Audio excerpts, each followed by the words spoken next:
Hoy injertamos Crassula Buda a Kalanchoe tubiflora. Toda herramienta esterilizamos con agua oxigenada. Estoy haciendo corte, pero así con angulación. No te crees que es fácil porque Kalanchoe es bastante duro. Luego tenemos que hacer con la misma angulación el corte en Crassula Buda. Antes le quito todas las hojas no se desprecian porque puedo enraizarlas, ¿vale?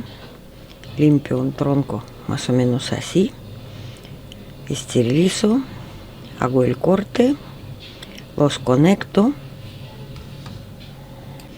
luego apretándolos voy a poner cinta para injertos, pero apretar mientras en el sitio del corte, así. Pongo la cinta, podéis fijaros que se ve bastante bien, tiene que estar bastante tensa, y luego por encima de cinta de injertos voy a poner hilo alámbrico, también apretándolos. Kalanchoe es fuerte y rápido y la Crassula es lenta y caprichosa, y espero un buen resultado. Ha pasado un mes, el injerto ha salido muy bien, la Crassula se siente bastante bien, la cicatriz casi no se ve. Suscríbete y vas a ver más cosas interesantes.